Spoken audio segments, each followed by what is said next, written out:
Welcome to Evidence-Based, a new Harbinger psychology podcast. I'm your host, Cassie Stossel. On today's episode, we're talking about using the brain's neuroplasticity to break the cycle of chronic pain with Vanessa Blackstone and Olivia Sinaiko, authors of the Pain Reprocessing Therapy Workbook. Vanessa, citizen of the Eastern Band of Cherokee Indians Nation, is executive director of the Pain Psychology Center. She earned her master's degree in social work from the University of Southern California. Following her own personal recovery from chronic pain, Vanessa began her career as a therapist in 2018. She was one of the first clinical consultants at the Pain Reprocessing Therapy Center and has helped train hundreds of practitioners in pain reprocessing therapy, PRT. In addition to chronic pain treatment, she specializes in sex therapy, substance use and recovery, mindfulness-based relapse prevention, and works on film sets as an on-set wellness professional. Outside of her professional roles, Vanessa is a former foster youth who advocates for current and former foster youth by sharing her personal experiences in public speaking settings. She lives in Los Angeles, California.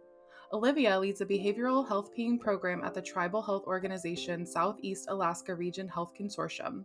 She has been a featured presenter in the American Society of Addiction Medicine's training modules on non-pharmacological approaches to pain treatment and interdisciplinary care in the treatment of chronic pain, and has presented to the Pain Psychology Center on the relationship between attachment trauma and chronic pain. She earned her bachelor's degree from Stanford University and her master's in counseling psychology from the Wright Institute, as well as a JD from Yale Law School. She lives in Juneau, Alaska. Hi, Vanessa and Olivia. Thanks so much for joining me today. Hi, thank you for having us. Yes, thank you.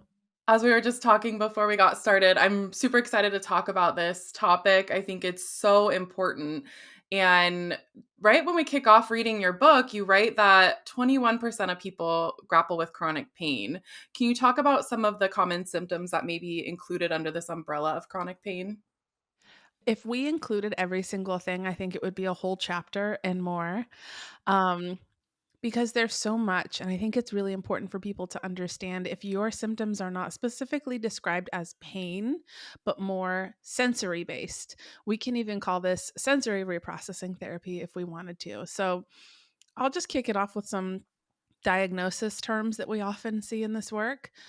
Tinnitus, TMJ, fibromyalgia, different forms of nerve sensations, IBS, migraine headaches, other varieties of head pain, vertigo and dizziness, knee pain, back pain, neck pain, post-injury pain should have recovered in a certain time frame. Am I missing anything? Oh my gosh, so many, but I think that's a really good You're missing so many because there are so many and we don't need to identify all of them, but you got a lot of the big hitters there. Chronic physical symptoms can be exactly the kind of things that we're treating, and they can come in all sorts of different shapes and sizes. Well, thanks for that definition. I'm also really curious because I want to work through the workbook myself. I went through chemotherapy and I'm over a year past my final infusion, but I'm still dealing with neuropathy in my feet. And I know that's like a nerve damage condition. So I'm curious to work through this for myself because I think that does fall under like that chronic umbrella. So let's just talk about like what is pain reprocessing therapy and what's the primary goal of it?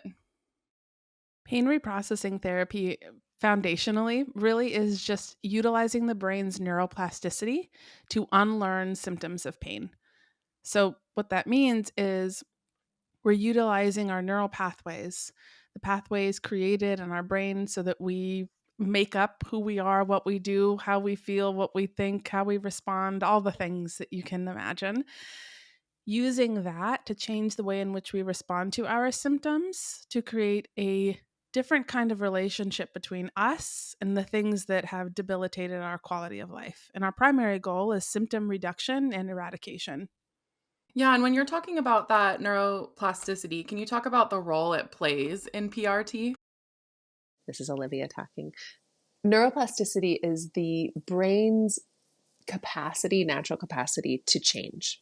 So it's the change. It describes the changeability of the brain, which is a natural capacity that all brains have. It's not a good thing. It's not a bad thing. It's just the way the brain is. And the kind of pain that we treat, the kind of symptoms that we treat are called neuroplastic, which means that they are a function of the way that the brain has changed over time. It's a habit of the brain, a particularly unhelpful habit to send this pain signal, over and over and over and over again. And what we do in PRT is we help the brain that has learned to send this signal, we help the brain to unlearn that signal. So to change the pathways so that the signal that has sent over and over and over again is no longer being sent with the same frequency, with the same severity, or in many cases sent at all. Mm-hmm. Now we know the definition of what PRT is, but what does it actually mean or look like to reprocess that pain? Great question. I like to refer to PRT like couples therapy. This modality is used like couples therapy. Let's say something has happened between you and your body, right? And you guys are just not on the same page. Let's say somebody cheated on the other one. I don't know. Something where it's like you guys are just not getting along, right? What we're trying to do is utilize the reprocessing methods, changing the way in which we understand and respond to our pain signals to maybe create a more communicative, cohabitive relationship so that we can coexist a little bit better. And sometimes we're going to have bad days, right? We're going to get in arguments. We're going to feel frustrated with one another, but it's always coming back to how we respond, right? Reprocessing is the basis of therapy in general, right? Like all therapy is reprocessing, meaning relearning, understanding, and changing the way in which we respond. But we're actually applying this to pain and chronic symptoms across the board. Yeah. On a more sort of moment by moment level, what it looks like is a lot of pain neuroscience. So learning what pain actually is.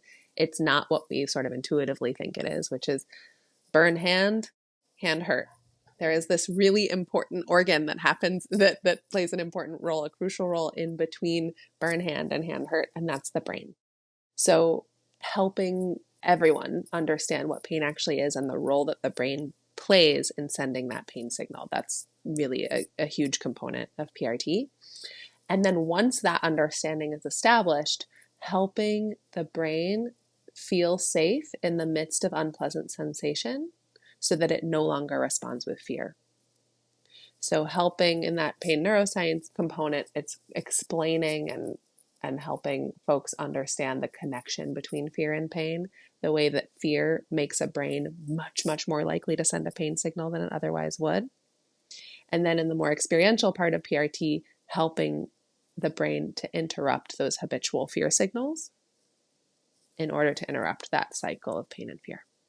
Yeah, one thing that reminds me of, you're talking about the stove in the hand is I was talking to another author about CBT for pain management. And one example that came up was children, like they don't have that same relationship to their fear. So like when they fall on the playground, they look to you for how to react. And I think that's just a perfect example of what you're talking about, that being a learned response. Exactly. Yeah, exactly. One concept that came up in the book is outcome dependence. I'm wondering if you could talk about that and give us an example of that. Great question. Outcome dependence is one of our favorites, our favorite sort of components of this work. So to go back a little bit, I think it's important to understand a little bit more about pain and how it works, which is not something we've discussed yet. Pain is a danger signal sent by the brain. So when the brain perceives danger, it sends a danger signal. One of the brain's favorite danger signals is pain. There's a bunch of other danger signals in there too, as well, including anxiety, nausea, dizziness, fatigue. There's a bunch of other ones. But pain is one of the brain's absolute favorite danger signals. There's something wrong. We need to alert the organism that something's wrong. We're going to send a pain signal. Fear is an emotional state that makes the brain much more likely to mistake neutral inputs for dangerous ones. So it makes the brain much more likely to confuse a safe input for a dangerous one and send a pain signal in response. If you're trying to do this work from a place of making the pain go away, what you're doing is reinforcing for the brain the idea that the sensation is a problem. Reinforcing for the brain the idea that the pain is dangerous. And in that way, actually fueling the cycle of pain by increasing the brain's predisposition to mistake a safe sensation for a dangerous one. Outcome independence is when we practice these interventions from a place of openness, sort of curiosity, and not being attached to, I need to make this sensation go away right now. But we do it in a way that over time leads to relief. So it's a little bit tricky. It's learning to relax in the moment in order to provide genuine relief and healing over the long term. One thing I appreciated about the book is you kind of start with wanting us to set an intention first. Why is that an important piece, and why is it important to have goals when you're going into this healing process? Something that I know Olivia and I can relate to, but also something that we really like to remind our clients of is wanting this to go away is entirely understandable. I'm not doing this with you for the pain to be the same. I'm dependent on an outcome too. I always tell my clients, I want to be right. I want to be the person that got you into a good place. I want to help guide you there, to remind you of your superpowers. Like, I definitely, this is our goal, is to eradicate and reduce, but it's the way in which we do it. Like Olivia highlighted, oftentimes we're coming from a place of hypervigilance, a place of frustration, a place of fear, a place of exhaustion, a place of just wanting to make it go away, that we don't often realize we're squeezing this so tightly. And when we set that intention and that goal, what we're doing is we're saying we address the outcome dependence and we're working towards outcome independence. But what we're also trying to do is highlight to do this work with less urgency and less intensity, right? Realizing that when we're feeling fear or frustration, we're utilizing these tools to tend to those states, the fear and the frustration that often gets in the way of being able to respond to our sensations in a more helpful, regulated way so that we actually learn to feel safe. Yeah, and I want to go back to our point talking about just how all the pain you have comes from the brain. Can you talk just a little deeper about that concept? Oh, yeah, totally. That's a really important piece to understand. So, if you touch a hot stove, there's going to be a sensory signal that goes from your hand up to your brain. Your brain's going to look at that sensory signal and go, dangerous, not dangerous. To be clear, this is not a conscious process. You're not asking yourself whether that happens. It's a subconscious process. Your brain is doing that work automatically. Dangerous, not dangerous. Yeah, this one seems dangerous. And it's going to send a pain signal in response. You're going to feel the pain in your hand, but the signal is actually coming from the part of your brain that refers to your hand. All pain is that way. All pain is your brain's opinion about whether something is dangerous or not dangerous. And when it decides that it's dangerous, it sends a pain signal in response.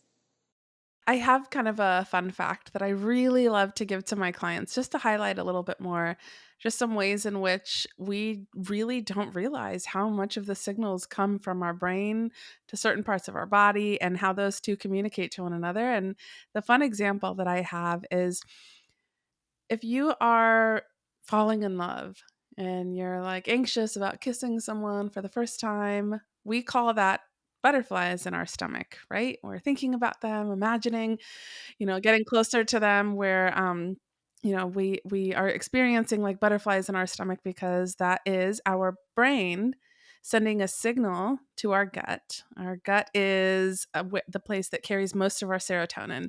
So when we're feeling a sensation of love and happiness, the serotonin is fluttering all over the place, right? And the brain, because this is a positive experience, is registering that as a positive sensation.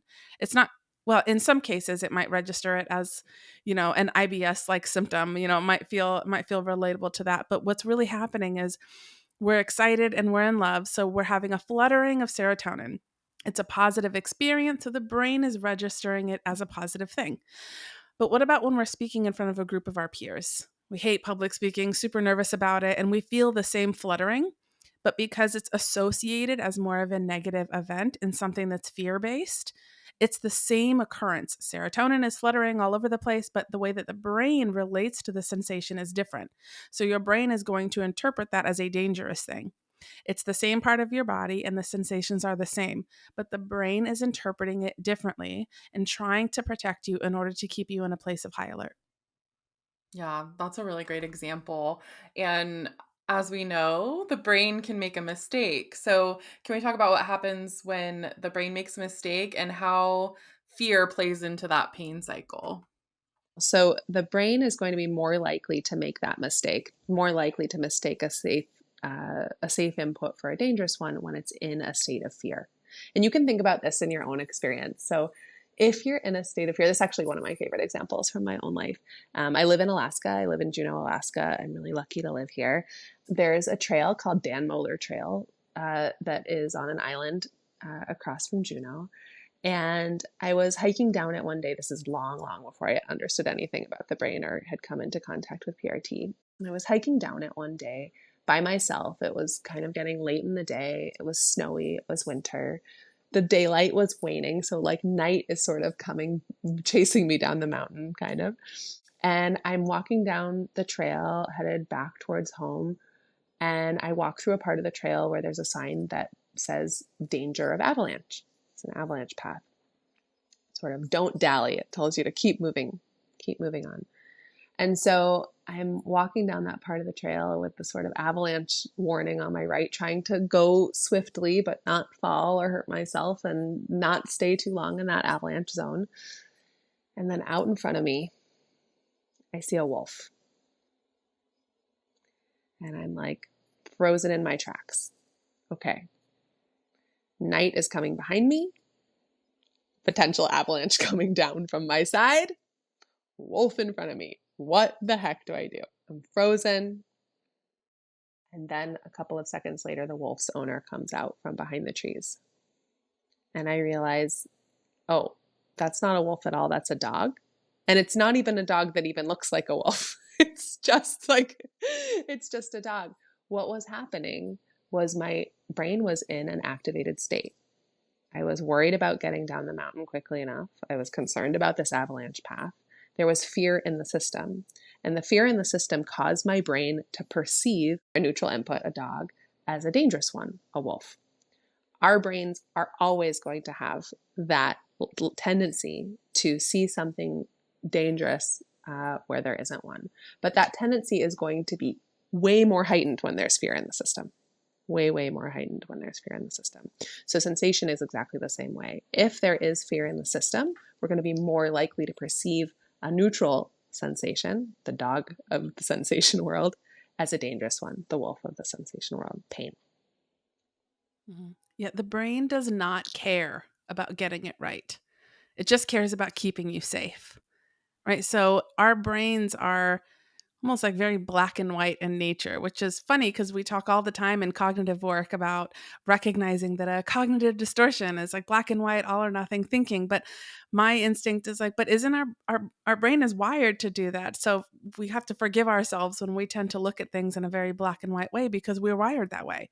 So it's natural. And your brain does not care about evaluating whether or not Olivia is safe on that trail. All her brain is saying is danger, get out right now. But she has nowhere to go, so she freezes as an instinct, right? Was it what she needed? Maybe not. But in that moment, it's what she needed in order to reach a place of safety and reassurance. And that's what this work is doing. Brains have a natural tendency to err on the side of caution, and fear increases that tendency 100-fold. We'll be right back after this short break. Hello, I'm Dr. Matthew McKay, creator of Therapy Assist. We've designed Therapy Assist to be an accessible and efficient platform.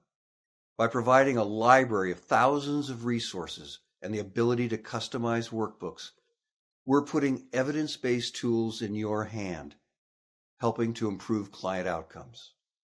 Research consistently shows that between session homework can significantly improve client outcomes and reduce dropout. But finding the right tools to assign can be time-consuming. Therapy Assist makes this process faster and easier.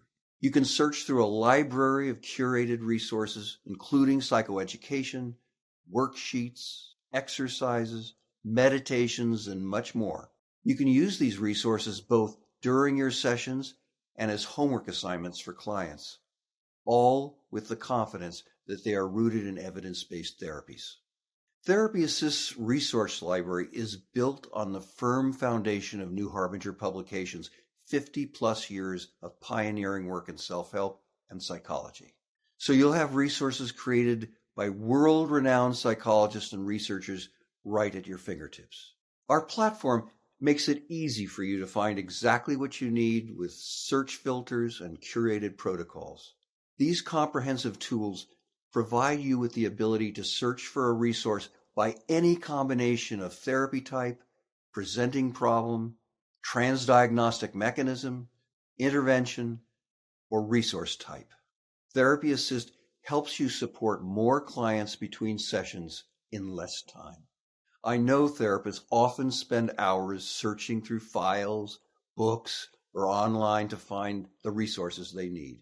Therapy Assist takes care of this for you, saving you valuable time you can use to focus on what matters most, helping your clients heal and thrive. With Therapy Assist, you can also review completed resources ahead of time, which means you'll be fully prepared for each session, ready to make the most of your time with your client. We understand the importance of having access to the most effective client resources in your work, and we're committed to continuously updating our library to keep pace with the latest research and cutting-edge tools in the field. Your clients' privacy and security are top priorities for us. Therapy Assist is fully HIPAA compliant, so you can trust that the data entered is kept safe and confidential.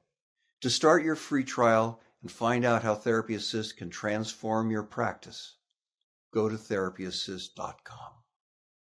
We're here to support you every step of the way. We've been talking about fear, but I'm curious about anxiety and how that plays with chronic pain. Because I know just for me, I'm anxious without really being like cognitively aware that I'm anxious. And I feel a lot of my anxiety in my body, like that manifests in some of the symptoms you both have been talking about in your own personal stories. Is it the same process with anxiety as it is with fear, or is anxiety just a fancy word for fear when we're talking about this?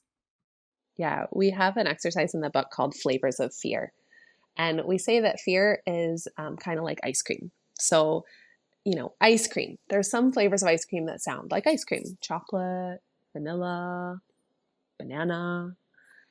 And then there's some flavors of ice cream that you would never know are ice cream. Rocky Road, fish food, moose tracks. What does that mean? But eventually you realize, oh, that's ice cream too. Fear is the same way. Fear, in our terms, is really any high alert state of the brain. So anxiety is absolutely a flavor of fear, but there's other flavors of fear that might at first glance sound even less like fear. Anger, resistance, even dissociation can be a flavor of fear. And they can show up in different ways. Sometimes they show up very cognitively as thoughts, but a lot of the time they show up as feelings in our body. So Cassie, that's what you're describing with your own anxiety. They can also show up as behaviors, things that we're doing, checking over and over and over, worrying over something. Trying outcome dependence is a flavor of fear, trying to make it go away, trying to control the sensation. So any flavor of fear can make the brain increase that tendency, make it more likely to err on the side of caution and mistake a safe sensation for a dangerous one. And it's not intuitive for us to go, oh, maybe I feel this sensation because I am anxious. You're a human being. And again, the brain just wants you to survive. So it's not intuitive for us to go, oh, maybe this is anxiety. We go, oh my gosh, what is wrong? And then we follow down that path. Yeah, that's relatable. I think, Vanessa, you were the one who mentioned it earlier, but I want to go a little deeper into what it means. You mentioned neuroplastic pain. Can you talk about what that is exactly and how does our pain become chronic? Yeah, so when we were referring to neuroplasticity, there's actually many different ways in which people use the terminology to explain pain that is coming from their nervous system. There's an old acronym and many different ways in which that acronym was used. TMS. There's neuroplasticity. There's neuroplastic pain. There's neurocircuit pain. Am I missing any, Olivia? Nosoplastic pain, mind-body syndrome, primary chronic pain. There's a zillion words for kind of the same thing. Central sensitization pain. However way you look at it, it's all under the same umbrella of the nervous system sending more pain signals than we might need. And the way in which this becomes chronic is Through many different avenues, depending on someone's individual experience. What I see most commonly is continuing to have symptoms after a period where someone should have healed from a physically traumatic event, right? You went through the event and your brain does not know when it's done, right? Other ways in which this can come up is during really stressful times. Again, you went through the stressful time, your brain might not know when it's done, right? Or growing up in early childhood experiences, whether we experience big T trauma, significant life altering events that overwhelm the nervous system's ability to cope and send this red flag of danger, or little t traumas throughout childhood, adulthood that involve signals here and there of instability, an anxious and unpredictable parent, an unpredictable or anxiety inducing work environment, a challenging partner, or again, a stressful time that just adds extra things to your life. It sends this yellow flag that says, I don't know if I'm safe or not. Whatever someone's experience is, what happens collectively is the brain just gets stuck on and on switch. Because again, your brain doesn't care about getting it right, it cares about protecting you. And that on switch gets stuck because all your brain is trying to do is send you a signal to help, alert you to the fact that there may be danger. And then, as we all know, we just run down the rabbit hole of all the different ways in which we're trying to fix it with no answers. Usually, pain reprocessing therapy is someone's last stop. Yeah, and I want to ask about too. I'm sure both of you have heard a lot of these in your own experience. I know I have. But what are some common myths that people who have chronic pain often hear about their symptoms? It's all in their head. That is a big one. And we want to really make sure that nothing that we say is interpreted that way. Just because pain comes from your brain doesn't mean that it's all in your head. There might not actually be a deep structural issue that needs to be healed on a structural level in order for you to be out of pain. But that doesn't mean that you're making it up. And it doesn't mean that you're crazy. The pain is real. All pain is real, regardless of its source. All pain comes from the brain, regardless of whether it's structural or neuroplastic. Another myth is that you have to 100% believe that it's neuroplastic in order for this to work for you. I think the times that I do have somebody come in, they're like, 100% believe it. Usually that belief shifts a little bit over time as we're working together, and that's okay, right? We want to make room for moments when we're feeling a little vulnerable and like it's hard for us to stick to this belief so that we can come back to the foundational tools to help guide you right back to where we would like you to be, right? Coming back to regulating our nervous system. So no, you don't have to be fully bought into neuroplasticity in order to feel like this will work. I think another one that I often see too is that you have to not have had any event before, diagnoses or a significant physical event, because if you have, then your pain is different. There's not a different part of your brain for that pain. It comes from the same part of your brain. That's why the treatment is the same. I use a personal example. A couple of years ago, my significant other and I were in a motorcycle accident, and I've been injured before plenty of times. I've done the ER, I've done an ambulance, I've done all the things. But my husband, he'd never been injured before. He's a tough guy, but like he's never done the runaround with an ambulance and an ER. And it was just really scary. He had a lot more injuries than I, and he had a longer road of recovery than I did. And every time we went to a new doctor's visit, he would look at me and he was like, "Why did we come here? I feel worse now that we're here." Because they'd be like, "Oh, we have to go in and re-break your bone and like rot it back together." And every single time he was like, "I hate doing this, that I feel 10 times worse. I felt fine when we came in and now I feel worse." And of course, my therapist brain was like, "Oh my gosh, this is your nervous system." And he was like, "Please stop talking."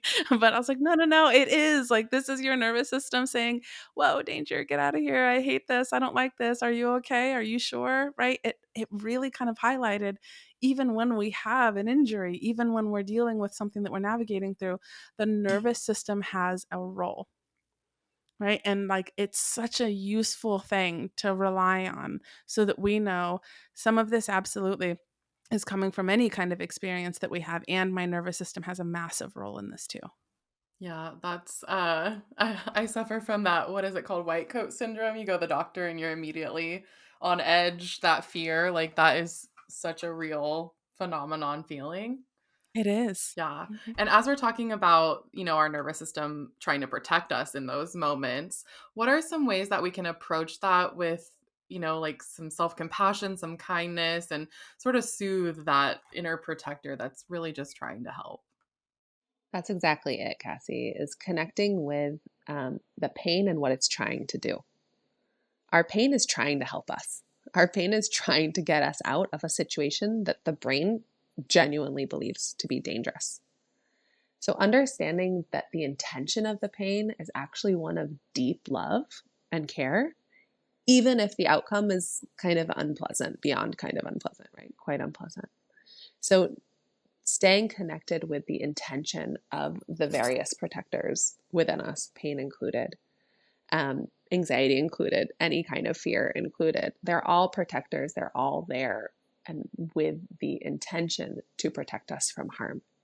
So, one of the probably best things we can do is see them for what they are, greet them.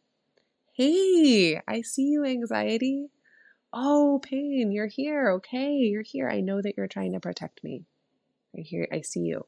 So, greeting them as they are, greeting them and appreciating what they're trying to do, even if we don't always appreciate how they're doing it.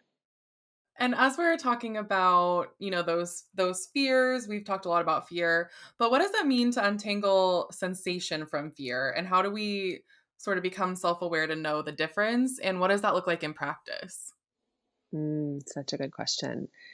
The core intervention of PRT is something called somatic tracking. And it's a way of being present with, it's a version of mindfulness. It's a kind of mindfulness where we attend to sensation through a lens of safety. We attend to unpleasant sensation through a lens of safety, understanding what it is, understanding what it's trying to do, and also understanding that we're okay, even if it's really, really, really unpleasant. And one of the very important pieces in somatic tracking is to get clear about the difference between the pain and the distress that you're experiencing around the pain. So one way that we talk about doing that in the book is by bringing your attention to the pain and then asking yourself, okay, this pain is how unpleasant on a scale of 0 to 10? Whew, pretty unpleasant. I'm going to give it a 7. Yeah, it's pretty unpleasant. How much distress do I feel about the pain? How much resistance do I feel toward the pain? Woo, that's a 10. That's a 10. There it is. Where do I feel that? Actually, I feel that in a slightly different spot. Maybe you feel it in the same spot. Maybe you feel it in a different spot. Bring your awareness there. Attend to that. Take care of that fear. Take care of that distress. Take care of that resistance. See what happened. But when I say take care, I don't mean take care of it. Don't make it go away. Be with it. Stay with it. Attend to it. Stay present with it. Allow for it to be with you. And then see what happens. See what happens to the pain when you're able to attend to the distress and the pain as two separate experiences. Urgency is another sensation I want to talk about.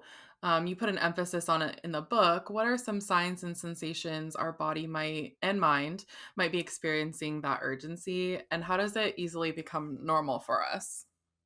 Urgency is such a familiar one in this process. And I mean, honestly, the first reason why I advocate, Olivia knows this. I was so like hardcore on making sure that that was in the book because that's probably my biggest barrier and has been and still is to some degree sometimes. Urgency looks like so many things. Urgency looks like staying stuck on the treadmill with our thoughts that ruminate about worst case scenario. Urgency looks like actually feeling urgent, trying to get away, keep moving, do something to make this go away, distract, ignore, power through, whatever. Urgency looks like gravitating to our usual rush to escape what we're judging as bad, utilizing yet another appointment, test, advice to get more answers about what this may look like. Urgency is essentially anxiety, but ramped up to a degree where we get ourselves in a place of feeling like, unless this goes away, I will not be okay. And what we're trying to do in this way is build a new foundation of working with our nervous systems instead of against it. Urgency is so natural, and we all possess a sense of urgency, especially when we feel like we're in danger. But it's a reaction that we don't need all the time. And it's one that we get stuck in when we feel like we can't get away from our pain. It's so understandable and intuitive, but one that doesn't always get us to where we would like to go. We're doing a book club right now on the workbook, and it's been so wonderful. And we had it today, and somebody brought this up as a superpower. And it really is. It's an incredible one. But we're trying to learn more superpowers that we have so that if we need to take a break from our usual rush to urgency and learn to put it down, maybe we can gain a newfound sense of comfort in slowing down, taking a pause, knowing how to take care of ourselves with a little bit more patience and compassion, knowing how to catch those thoughts that get us stuck in our fear, right? That's what urgency is. And we're trying to reduce that by creating a new superpower. Yeah, I love that. I think that's just such an important skill to have. And I wonder, so much of this work does require self-awareness and like connecting with yourself. Is there a way for people to sort of identify what those fear pain triggers are and like kind of anticipate them? Like say we're getting to the point where we're mostly like chronic pain free. How can we like anticipate more triggers coming up? Because there's always going to be something. 100%. There's always going to be something because you have a brain, right? I mean, I say this to my own clients all the time, like you're going to feel sensations and think wild things because you're human. You have a brain and you're going to feel things, but it's how we respond. That's what we're trying to do differently. A couple of years ago, I had a horrible extinction burst, which is a burst of the behavior that we're trying to extinct, which is very much so a part of the process. And an extinction burst does not have to be a setback because it involves the way in which we're perceiving the burst of the sensation. It can feel like a setback if it feels like it's taking us back to square one, but actually, an extinction burst is a part of the process and it doesn't have to be a setback. And I had a burst a couple of years ago. Long story short, I had the worst migraine that I'd had in years. And I always thought my selling point with this work was to say, oh, I'm symptom free. I have no symptoms and I haven't had them for a long time. And then I had one, and I had one actually when we were writing this workbook, and I didn't know what it was. I started worrying for a second that did I take on too much? Can I not do this? And then I caught myself and I was like, oh no, I just feel like crap. That's all that this is. And I had a wonderful friend with me who's a therapist that works with us who reminded me to go take a nap. She was like, I'm fine. We were away on a trip together. So I was extra disappointed that I couldn't enjoy it in the way that I wanted to. And she was like telling me, I'm fine. Go lay down. I will read my book on the patio. I am happy. That's simple for me. I like that. And I was like, okay, fine. And I woke up the next day, and usually this migraine would have lasted for 5 days. I would have canceled my whole week. It would have been a whole thing. And I woke up the next day. It was Monday. I started working, la-di-da, went through my day and had this sudden realization in the middle of the day, like, where did my migraine go? And I didn't even realize. And then all of a sudden, all the information started flooding in. I was like, oh my gosh, I did it. That's wild. I didn't even once like blame what I did. I didn't ruminate about the next day. I didn't try to fix it. I had a friend remind me to chill out and go take a nap. I didn't do anything. And I had a colleague ask me if that was more kind of life altering, or was the 4 years without symptoms the kind of progress point and life altering. I was like, no, I would take having this symptom and responding that way over anything. And it really reminded me, this is what it looks like. It's a second language. This is a flow. And it does call for a sense of awareness, but it builds over time the more that we go back to these tools. And I always tell my clients, we have to pick one. I know that it feels like a familiar pattern to go back to the place of frustration and trying to fix this. And I know that this other route is really counterintuitive, but what do? Do we stay on the path on the right and stay in that state of frustration and fear?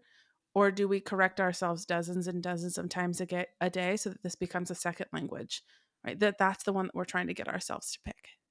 Yeah, I love that story. Like, that really gives me hope too. And this is something for myself that I'm trying to learn through, because as a cancer survivor, you're always that hyper vigilant. Like, I'm always, when I have a scan coming up, suddenly I'm manifesting symptoms and thinking like, oh, the cancer is back. And for me to be able to like utilize these tools and know the difference of like a real symptom that I'm experienced from, not from just the anxiety, I think that's huge. Like, this is really revolutionary tools you guys have here. I was just going to say, Cassie, first of all, I have a client whose story, from what I'm hearing so far, is almost linear to yours. And it's been so wonderful to watch this person use their tools during their treatments and then their tools after in remission. Everything's good, but the brain's like, are we okay? Oh, that's right. Come back to my body, come back to my reminders. And then we have a wonderful coach actually at our practice who he's very transparent about his story, but he has he calls it a borrowed part. He has a donated liver, and has been through other health complications, including cancer. And like I watched him get really familiar with trying to learn how to rebuild his relationship with his body. Again, couples therapy. Something happened between the two of you, and I can't divorce you. I'm just like, I'm here with you. So, how can I use this to have a better relationship with you so that I feel like you and I are working together a bit better? Yeah, that's so beautiful. And Cassie, I love hearing you think about how this might be supportive for you. The difference between living your life before PRT and living your life after PRT is in many ways the difference between trying to avoid triggers and learning to attend to fear. So, understanding that triggers abound, triggers are unavoidable. The world is activating. And what do we do when we're activated? How do we care for ourselves? How do we attend to that experience of anxiety, that experience of fear, that experience of very, very, very understandable frustration? And then what happens? Yeah, and I think all this goes back to something you said, wanting just to feel safe in your body. I think like at the root of all of this is that. And so I think that just sticks with me, because that's something I know that I was saying, during my treatment and after. I know that a lot of other cancer survivors were saying it as well. So like that's just the root of it. And as we wrap up, do you have any advice for someone who's sort of just starting their journey into PRT and trying to work through their chronic pain? It's a catchphrase that the creator of PRT, Alan Gordon, uses, and it's one that I use with my own clients, and it's one that I try to use with myself, and I even get frustrated with it sometimes, and that's okay, but that's the process. It's trust the process. This is not linear. This is up and down. If we find ourselves feeling a little bit down, it's not a setback. We're not back at square one. We are just experiencing the process, and extinction bursts, the burst of the behavior that you're trying to extinct, is a part of the process. So trust the process. Yeah, really beautiful. And I would add to that baby steps, that this isn't a race. Yes, you do want to be out of pain as soon as you can, and that's completely understandable. And also, just one foot in front of the other. One foot in front of the other. Trust the process. Yeah, thank you both so much for your time and for this workbook, and I really appreciate it. Thank you so much for having us, Cassie. Yeah, thank you.